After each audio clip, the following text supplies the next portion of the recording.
What's up? Welcome back. I have been MIA for the last 4 months. Since then, I got a new job. Shout out to Undisputed Boxing. Today's video, we're going to talk about my worst performance as a MMA fighter, amateur, pro combined. The fight only lasts 4 minutes and 50 seconds because I got choked out in the first round. That part will be quick, fortunately for you guys, but we'll talk a little bit about what it did to me after, because it just didn't sit right with me that I was losing these kinds of fights where I felt so prepared, I felt so good, and then for whatever reason, I just couldn't show up the night of the fight. I basically had a year off because after my pro debut, I had about 5 competitions get scratched because my opponents pulled out, promoters switching up opponents on me last minute. So I was really getting the shit end of the stick at the start of my pro career. This fight was a wake-up call for me and very beneficial. I learned a lot, but it is my worst performance, and I just feel like that's going to be more interesting to talk about than some of my better ones, but maybe we will after this video. And out of the red corner, we have Drew Davis. California, that's why they call him the Hollywood Kid. Gotta say, it was really cool walking out to Cal Palace. Really iconic arena, definitely the biggest arena I've ever competed in. Ethan's hyped for me. Got that lady vibing back there. I'm not religious, I don't know why I did this. We have Anthony Beal. And in the red corner, also with the all-one record representing Dragon House MMA, we have Drew Davis.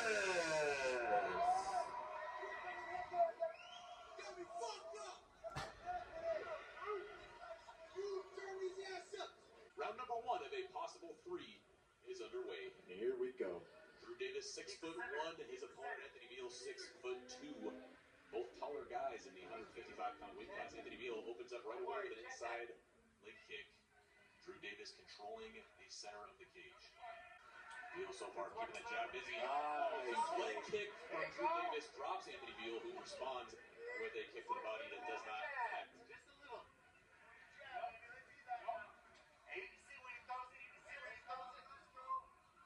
Both men feeling each other out, particularly with the kicks. Although Drew Davis, that's a huge left hand. Yeah, that hook, he was having a hard time seeing that hook.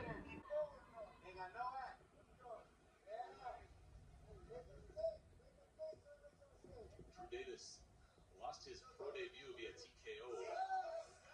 Has had 5 professional fights scheduled since then.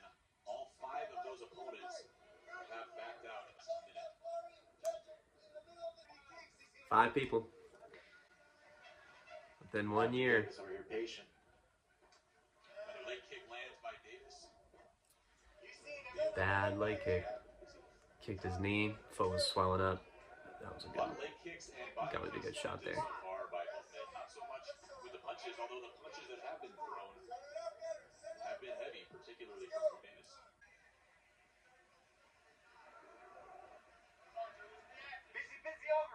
Nice body kick from Drew. Davis doing a nice job countering the kicks from Beal. Although he does eat a right hand.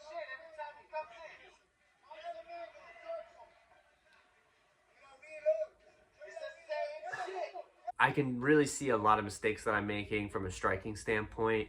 He's much taller than me, so there's no reason why I should be going back after throwing my punches 1-2 back. It was already hard enough to get on the inside and land those shots, so I don't know why I keep jumping back into his range, which is why he keeps landing those leg kicks. And I was starting to feel it. By that point, my leg was starting to get a little tender. All the punches and kicks were like reverberating around the stadium, and I could hear it. When he would land a good shot, you'd be like, fuck, that was a good shot. I could fucking hear that shot echo across the stadium. Nice takedown though. I got a nice takedown here. Too bad I'm not able to do anything with it. Beal attempts to clinch up. And chases and Drew with a takedown. Excellent counter wrestling, ends up on top, and excellent Drew Davis to be in. Drew Davis, a BJJ blue belt under Clovis Silva and John Lowe.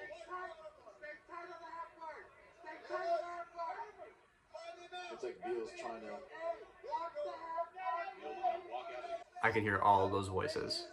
making his way up. Beal using that long 6'2" posture to stand against the cage. See, I should have listened to Caesar, pull him back down. I got overzealous, tried to take his back too soon. Followed by a big elbow. Oh, this part's crazy. Watch this. Now it's a battle of the elbows. Body, fucking head. Should have gone hook to the head there. Beal's being the aggressor right now. Oh, big left hand from Davis as he eats a knee to the body. An excellent German boxing on display from Anthony Beal. Although Davis did a nice job. Oh, a nice elbow from Beal. Oh, huge elbow from Drew Davis. I'm zapped. Totally gassed. Feeling the heat of the moment. It's not good. I'm breaking here. Knee to the body from Slipped. Anthony Beal. Drew Davis now in a bad position. Looking to scramble out of it. Drew Davis needs Davis is trying to... Gives up his back, which is a better position than what he was originally in. Looks like Beal got that choke. Davis looking to defend the rear naked choke of Anthony Beal. And he does. Beal doesn't get it. Turns to the back. Beal seeking a choke again. Oh, This no. time it's locked in. Yes, indeed. And Drew so Davis is gonna amateur. tap out. Anthony Beal, excellent scrambling from Drew Davis, although Giving birth. he was unable to hold Literally the looks like I'm giving birth over there. The rear naked choke, and Anthony Beal is going to be your winner by submission in round number 1. Well, what can you do? Okay, let's recap on that. I looked crisp with my counter punching, counter striking. I had a really nice counter lead leg kick to the body. That was working a lot for me. So good counter wrestling, but I wasn't aggressive enough. I should have been pushing forward and staying in his face more as opposed to trying to land a couple of shots and then slide back out of range. After I took him down, he kind of just turned it into a brawl, and my mental fortitude just wasn't there. I think I was starting to feel the heat of the moment. I was a little tired, but I think it was more mental than anything. I started to doubt myself, and eventually I just broke. I lost this fight simply because I just was not mentally strong.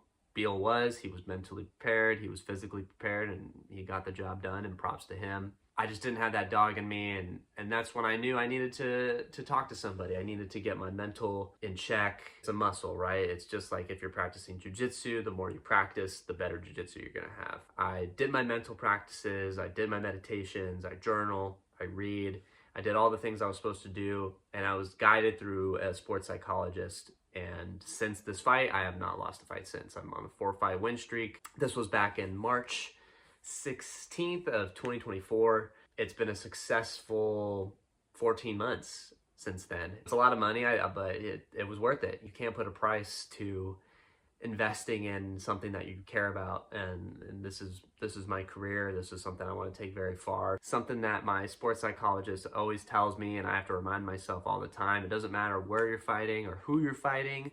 It's the same cage. It doesn't matter where you are. It doesn't matter if your opponent is a world champion or he's 1-8.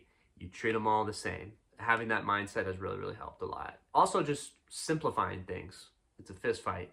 Focus on your breathing. If you prepared for this fight and your practices and your conditioning, you did that, you didn't bullshit, it will translate once the fight starts. You won't have time to think about it. It'll just happen. The only things you can think about in there is your breathing and maybe a little bit of strategy, picking out what your corner's saying, and also just kind of reading what your opponent is doing. Other than that, shit just moves too quick. You don't have time to think. Simplifying my thought process when I walk up to the cage and when I compete has also helped tremendously. I knew that I quit on myself in this fight, but I also knew that I have fight in me. I just needed to strengthen everything else in my mind to get me to have that fighting spirit that I need to achieve greatness in the sport. I'm grateful for my team, grateful for everybody that supported me. My sports psychologist, I still work with them to this day. Just everybody's been just, took a village for me to get to this point. Now I'm sitting at 4-2. If anybody's thinking about working with a sports psychologist, doing some kind of mental preparation for their fight that's coming up. I could not recommend it enough. Scratch that itch if you got it, give it a shot. Let me know how it goes.